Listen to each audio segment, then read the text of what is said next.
here with head coach Austin Dobbs. Coach, great win on Thursday night over a pretty good Mayflower team. Yeah. Senior night, it couldn't have gone much better. No, that was a special game, and all the credit to Mayflower. They are an incredible football team. But I was proud of our kids. We were resilient and found a way to win in the second half. Yeah, it's a big win. It put us at 7 wins for the season, and it tied us for second place in the conference. Yes. I know it sometimes kind of gets complicated. It was a 3-way tie for second place. Then you go to points, then you go to head-to-head. We missed out on that number 2 seed by 1 point. 1 point, yep. Well, if you look back on it, we missed out on being a conference champion by 2 points. In the loss to Melbourne. So, but again, tied for second place. Great regular season. Yeah. But we are the 4 seed and on the road on the playoffs. Friday night. But going back to the game on Thursday night, what were some of the key points, key moments of the game that really stood out in the overtime win? No, I think just looking at the second half, I'll start with the first drive. They forced us to punt. Yeah.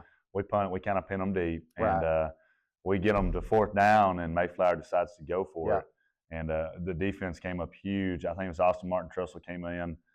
Got him behind the line of scrimmage, 4th down stop, sets us up on our own side of the field, and we're able to punch it in for a touchdown. So that was big to kind of get things going on our side. And were you a little surprised? I was surprised they went for it on 4th down. Yes, yeah. I think anytime a team does that, it sends a message to you saying, hey, we're better than you. Right. And I think our kids kind of took that personally, and it played out over 4 quarters. Right. And, we didn't score on our opening drive. That's probably my fault for talking about it last week. We jinxed it. But it was a good drive. Like you said, we got a couple first downs and were able to pin them deep. But, yes. Into the first half, 22-22, I think everybody's thinking, here we go again. Looks like another shootout, going to be a high-scoring game. Yep. Things kind of changed the second half, though. Yes. The defense, and I said it Thursday, defense just really stepped up in a big way. And I think that group of guys needed it. They had gotten a little bit of their confidence back against Yaleville, but to do it against a quality opponent like Mayflower, it speaks volumes to what they're capable of. And it was huge for us. They kept us in it. They kept us in the game and allowed us to win the ball game in overtime. Oh, absolutely. And talking about Mayflower, they're probably I would say maybe the best defensive team that we saw this year. Yes, very good up front. I would agree. Big athletic defensive lineman, and I thought our offensive line did a really good job of holding their own. We didn't dominate them up front, but they certainly didn't dominate us either. No, you're exactly right. The way Mayflower plays defensively, they're well coached. You can tell their safeties read run and fit run in a hurry, so you can't really get outside of them. I'm like you. The offensive line, we stalemated a ton. Right. But we're really young, and they were really good. So I was very pleased with that, and we came up when it mattered. Yeah. So. And then talking on the defensive side of the ball, same thing. I thought our defensive line did a really good job against a pretty good offensive line for Mayflower. The thing that, again, from the sideline that I noticed just watching the game, I thought we flew to the ball. Everybody flew to the ball. We played with a little more intensity on defense than we have maybe in a couple games past. I would agree. I would agree. I mean, when you turn the film on, and we always tell our guys this, the eye in the sky doesn't lie. Yeah, that's right. When you're watching that, you can tell what kind of passion, what kind of energy, what kind of effort you're playing with. And, Friday night or Thursday night, you saw it almost every play. It was huge. Yeah, and we were able to shut them out in the second half and take it to overtime. Key point in the game there in the fourth quarter, I know it was about 4 minutes left. They had the ball. We get a big stop. Yep, on their side of the field. So they're about to score. They're really close to scoring. 4th down, Jade Martin comes up with a huge sack and to get it to turnover on downs. And that allowed our offense to have an opportunity there to drive down the field and either put Kenny in position to kick a game winner or to punch it in for a touchdown like we wanted. We came up just a little short on 4th and 6, but fortunately we were able to get it done in overtime. Take us to the overtime now. We get the ball first. I noticed it was a heavy dose of Jaden Martin. Yeah. So what are your thoughts going into the overtime? Well, I'm just going to tell you, when you get to that position on senior night at home, I think you got to trust your senior, and trust what we've done all year. We've been able to run it all year, and you see it on a few plays. I think the second down, I think it was the second down. They got him down. He spins out of it, gets an extra 3, gets us to the effort. Just I mean that's a senior who really really wants to win, and of course it took the offense line, it took the receivers blocking for him, and they all did that really well. I bragged on Cole. Cole first play, he's at a sniffer, so he's behind the right guard, and he's trying to block. He ends up pancaking a guy. So not many quarterbacks are able to get pancakes. No, you don't see that very often. Well, and it's selfless, and it's what this team, they've bought into. Right. And when you're selfless and you block and you do the dirty work for your guys, a lot of times you have success. Right. So we were able to punch it in. We went ahead up by 7. Now they get the ball, get their chance to score. Kind of what's going through your mind now is you got to sit and wait and watch our defense play. Well, we'd held them all game. At that point, it's you got to make one play, and I think that's kind of what we told our guys.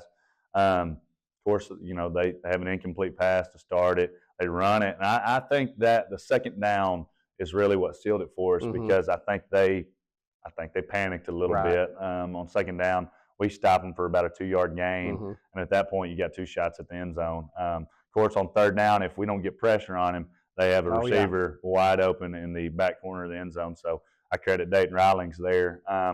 But overall, just everybody having each other's back defensively, and then obviously the fourth down, it was huge. And the fourth down play again, kind of. To me, what kind of was exactly what that second half was all about. Guys were flying around. Everybody was covered. Quarterback really didn't have anywhere to go with the ball, had to scramble, and we were able to get to him and put a big hit on him, and ball game over. Yes, yeah, and it was, and that's special. I mean, you'll see it, I'm sure, on the live stream, the fans, the excitement. Yeah. Very similar to Salem when how it felt. But I told our kids, that's what you work for. You work all year, for that moment, that play, and it paid off for them. Well, certainly, Coach Porter and I were talking on the sideline. Our kids used to be in that position.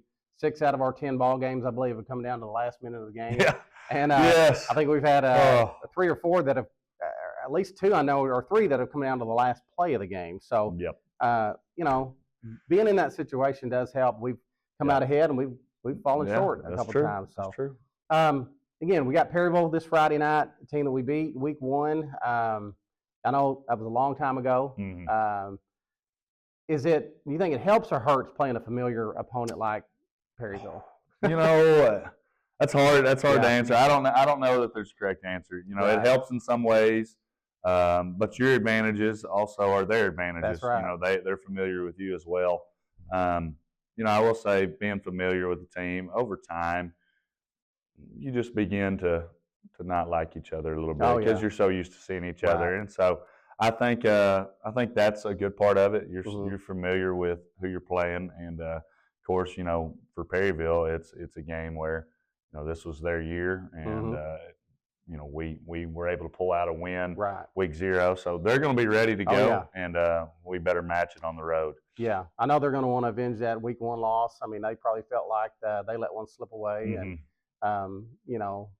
anything that we plan on doing different this time as opposed to last time. We're going to go in there with similar game plan, and I definitely think there's wrinkles, there's things, and our offense has changed a lot since week 0.